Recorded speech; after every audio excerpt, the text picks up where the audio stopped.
Good morning everybody, how are you all doing on this strange Monday morning? I just thought I'd do a little bit of a Facebook Live this morning and show you one of the samples I made for the show last week. This is a cute little gift box, and for this I used the Dina Wakley Gloss Sprays, which I had great fun with. The box itself, you can do, it's from an A4 piece of cardstock. And if I just show you a couple of others that I made, these are exactly the same pattern, but I've just cut them shorter, and I'll show you how to do that as well. And these ones I used the Distress Oxide sprays to do these ones, but I thought I'd show you the Dina Wakley Gloss Sprays today because I just playing about, I came up with a combination that I really liked, and I thought it just reminded me of this is one of the ones I did. I mean, every time you do it, you'll get a slightly different look anyway, won't you? Because when you're doing things like spraying, you never ever get the same result twice. So here was when I did a bit more pink and white. And I'll show you the colours that I used. So, got my cardstock. With these paints, you're supposed to spray, shake them side to side. You can hear the little ball bearing in them. And I start with the darkest colour, so I'm going to pop down some of this. I've got some black cardstock in there. Don't need that. Start with the darkest one, which is Eggplant. And oh, you can see that splatter. Now the reason for that is because when I have finished with these paints, basically I tip them upside down, dip them in a pot of water, and dry them off with a bit of kitchen towel, and that to me that's been really helpful because it stopped the nozzles clogging. I've not had a problem with these clogging at all because I've done that, but you do have to watch out for those little watery bits when you take the lid back off. So that was Night, that was that one, Night. Next one I'm going to come in with is Eggplant. I'm going to put a bit more of that Night on because I quite like that, a bit dramatic. We like quite a lot of drama at the moment, haven't we? So I'm not sure how you all feel about that, but it's drama on this dull and drizzly Monday. Right, so now I'm coming in with the Eggplant, and now you can hopefully start to see some of the reaction that you get with these. As I say, they're really unusual because the way that they react with each other is not like any sprays that I've used before. So I think that was actually magenta, fuchsia. I just used fuchsia, and now I'm going to come in with Eggplant. So whatever order you do these in, you're going to get a slightly different effect. Da, da, da. Good fun. Hi Nikki. Right, and the last one is the white. So let's come in now. For some reason the bottle that I've got, I don't know if white actually has a ball bearing in it. I can't hear one in this. And here we go. It's a bit funny. I've got two of these. There we go. Oh. But the white, I really should have given that more of a shake. Oh yeah, there is a ball bearing. I can finally hear it. Oh, it's the first time. Lucky me. Now there's quite a big overspray with these, far more than on the Distress Oxide sprays, and that's why I have found this little gadget here. The box has been really useful. Because when I tried these the first time when I got them, I sprayed them on my desk, my computer, which is quite high up. It's got lovely splatters on it. Can you see that? It just reminds me of literally of cells that you get with acrylic paint pouring. Now, a couple of things to mention with these sprays. They are plastic. You know, acrylic paint is a plastic, so you don't want to be putting these down on paper and then leaving them, because when you come to pick them up they will have stuck to the paper if you've got paint on the edges like I have. So what I would do is put them on a craft sheet or a glass mat. And the other thing to mention is that where I've got the excess spray on my inserts, I'm actually going to spritz those with water and give those a little wipe now while you look at the glorious colours on the mat. But actually one thing I did find with the inserts was that if there was any, if the paints did dry on them, I could still get this the spray off by just using some alcohol hand gel, because I'm sure a lot of you know that with acrylic paints and mediums, the alcohol in hand wash tends to break down the paints and things. So if you find that you've got stuff that you don't want on your mats and glass, your craft sheets and things like that, hand wash is a good way of getting those bits and pieces off. Okay, so what I'm going to have to do now is move this out of the way. Hopefully you can just see it's really quite saturated, but I could tip that, I could get a little bit more movement if I wanted to. And I just really love that background. I think it's amazing. So that is going to go over here to dry somewhere where it's not going to stick onto the surface. I'm going to just wipe my mat, and then what I'm going to do is show you how I made up this box. So basically here's one that I let dry overnight. Again, you'll see it looks completely different. And I've also got this piece of cardstock, which is just the fuchsia and the magenta, which I let dry. And then basically what I did was I stamped, this was a Jane Gill stamp, and I just stamped the image. I painted it with the Dina Wakley Sprays. So I just stamped onto a piece of pre-coloured cardstock, and then I went in with the night colour that I showed you at the beginning, this really dark one, and I just picked out some of the petals in the background, and then I cut that out. So that's ready. So it's ready to go in just a moment. And then the other thing that I did was I took some leaf stamps, and I'll just quickly do that. And I've got my anti-static pad, a Versamark ink pad, and I have also got a stamp block and a scrap of paper. There's a stamp block. I hid that under my water palette, so forgive me just reaching over to get that. I'm so organised. Oh, for goodness sake. There we go. So I've got my stamp block, scrap of paper, ink pads, and I'm going to be using this detailed silver, which I think works quite nicely on these. So it's glossy. See, that's why they're called gloss, because once you start layering them up, you get that lovely sheen. Now this is a new anti-static pad, so I need to give that a bit of a jiggle so that it releases the powder. Although I don't mind some silvery splatters on this. I think it will just add to it.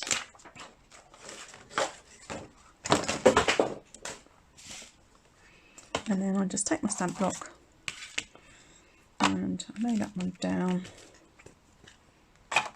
ink that up, and I'm just going to go along. What you have to think about here is the pattern for the box is that I'll be folding it at 4.5 centimetres, and I'll show you the measurements in a minute. So when I stamp, I want to stamp above this line, and also I want them to be a little bit higher. I also put the holes in before I start stamping as well, so it just means that I've got a better idea of where I'm stamping. I'm just going to stamp some of these in this direction, and then I'll use the other stamp, because this little set comes with one in each direction, which is quite nice for wreath making and building up little floral scenes. I'm not too worried about this because actually two of the sides will be kind of folded in. You can see here they get folded in, So it's mainly the front and back that you want to concentrate on.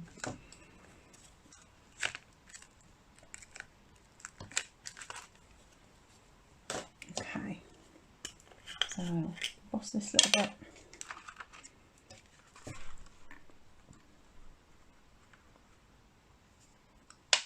Get my scrap of paper, tip that onto my scrap of paper. Now if you find you've got any extra bits, you can just use a little paintbrush. So where I've gone a bit higher than I initially planned to, because I realised that I needed to go above the score line, I've got a bit here that I didn't actually use the anti-static thing on, but I can actually just get a little detail brush if I wanted to and just remove any excess. Pop that onto the card. Okay. Now the heat gun. We all love a bit of embossing, don't we? If you get your heat gun up to temperature, it does make the process a bit quicker. Now, although this is an acrylic paint, which means it's a sort of plaster-sized finish, I have found I've not had any problems with stamping onto this at all and heat embossing. It's taken stamps and heat embossing really well.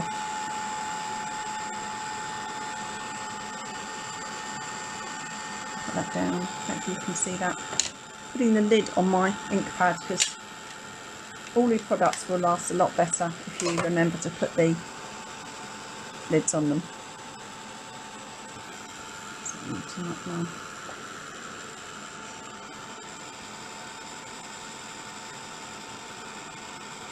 What happens is as the paper gets up to temperature, it then starts to turn really quickly.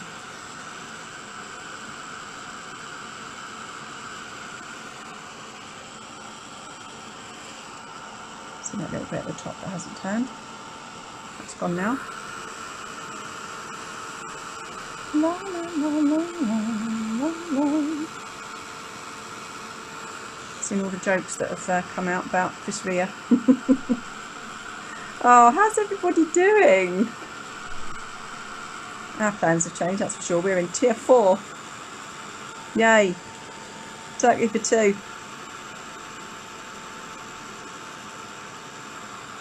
But we'll just have a much better celebration when we can. Right, so I would repeat that with the other stamp. So I've done that one in that direction. What I would do is then put this one on and stamp a bit more up there. So I am going to do that, because once I put this together, I won't be able to. You can't really emboss once you've done it, once you've put the box together, because you won't then have that flat surface. That only took a couple of minutes, didn't it, guys, eh?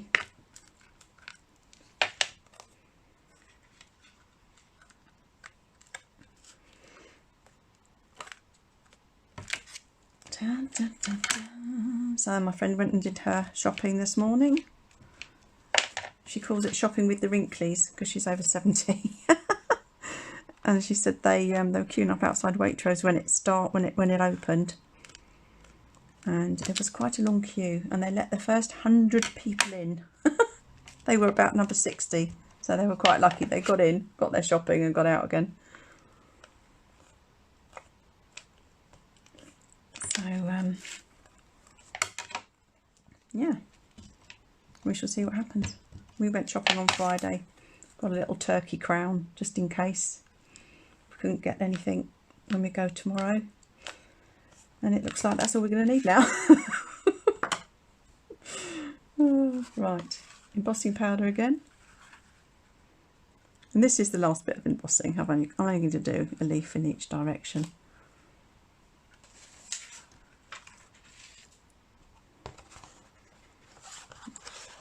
Fold this up.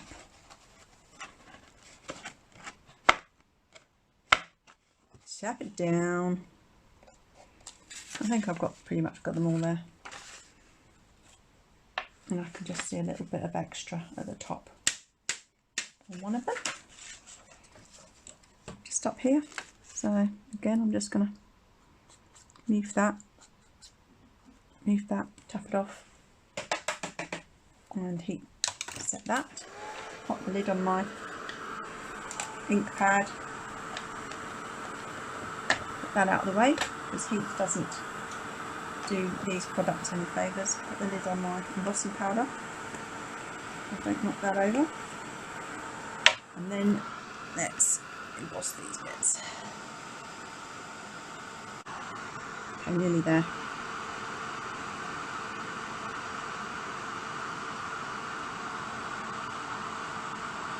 Right, so that's that done. And I'll put this together. So basically what I've done is I've taken a piece of A4 cardstock and I've scored it at 7 centimetres. Now the A4 cardstock is just over 29.5 centimetres long.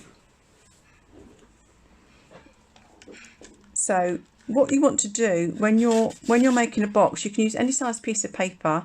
You want to just make sure that your sizes are divisible by 4 and a bit, because this tab is the bit that is going to stick things together. So for A4 I've done 7, 14, 21, 28, and then this is the excess bit, and then I scored it up at 4.5 centimetres.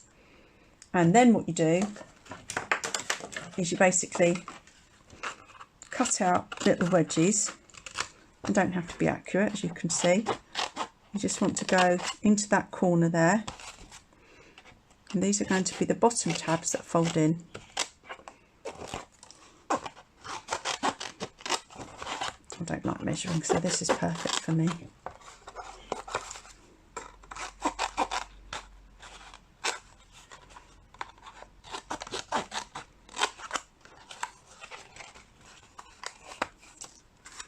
And then this bit at the edge here where the tab is, you don't need that bit, so you just snip that off.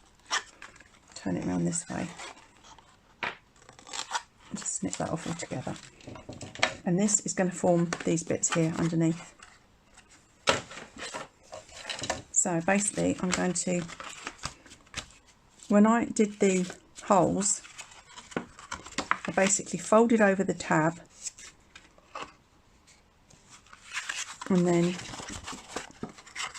I worked out how this was going to be constructed, like that, and then I squeezed the top together and used a crocodile to punch a couple of holes at the top where the ribbon's going to go through. So again, I didn't measure, I just made sure it was far enough from the bottom and the sides so that it was going to be a strong hole. And obviously the acrylic stuff in here, the gloss sprays, do toughen up the paper as well.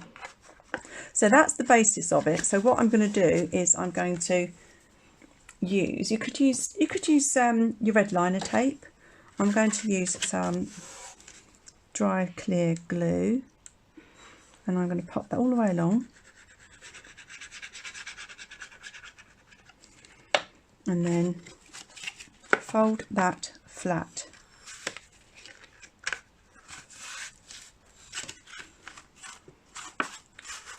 Get that into position, and then what I would do is I would use a couple of little bulldog clips for that and just hold that in place, and it really doesn't take very long at all.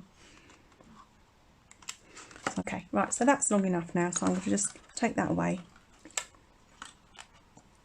and then I'm going to do the base. So what I tend to do is I fold in 2 sides together and then 2 sides together, and that is pretty much it. So I'll just do that very quickly. So I would fold in first, then add the glue, and then you know that you're not going to end up with a whole big dob of glue where you shouldn't have it. Okay, so that would be that one.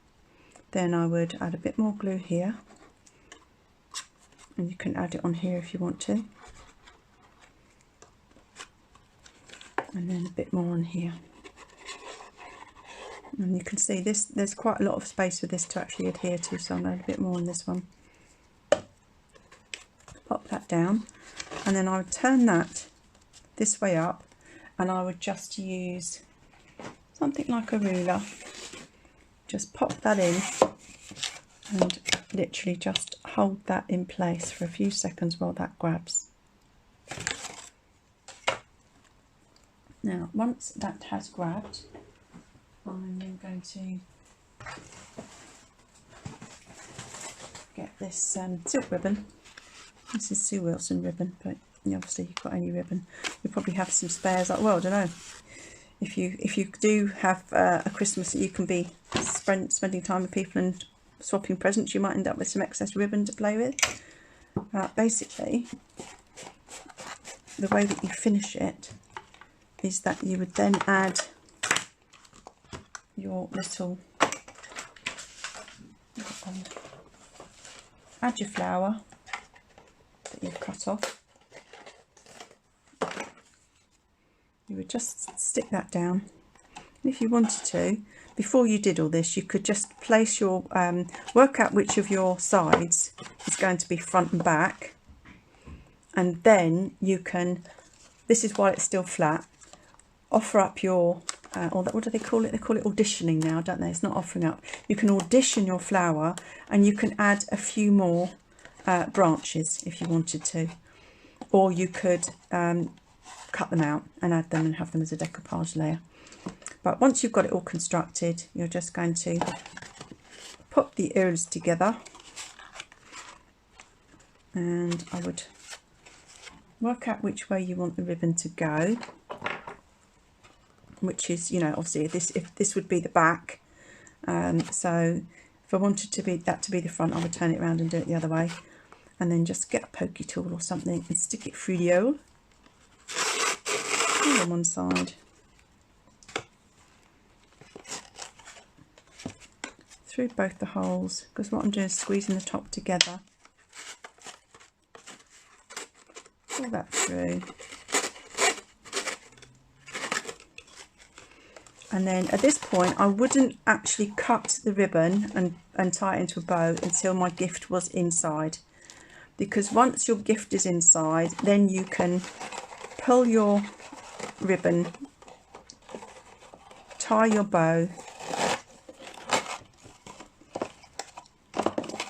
and cut it off neatly, because otherwise if you do it now, you may find that it doesn't work out quite so well. So I just tend to pop the ribbon down, do my little bow, and so once I've put the gift inside, this is what I would do.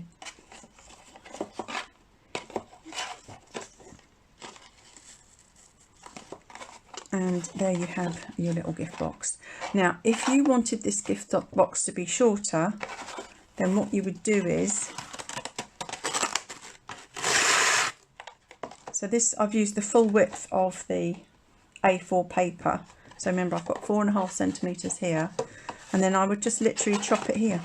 So you get the height of box that you want first. And then once you've got the height, you chop that off, and then you do your embossing and your decorating, and then you construct it. But the dimensions for this were exactly the same, 7 centimetre intervals with a little tab here, 4.5 centimetres at the bottom.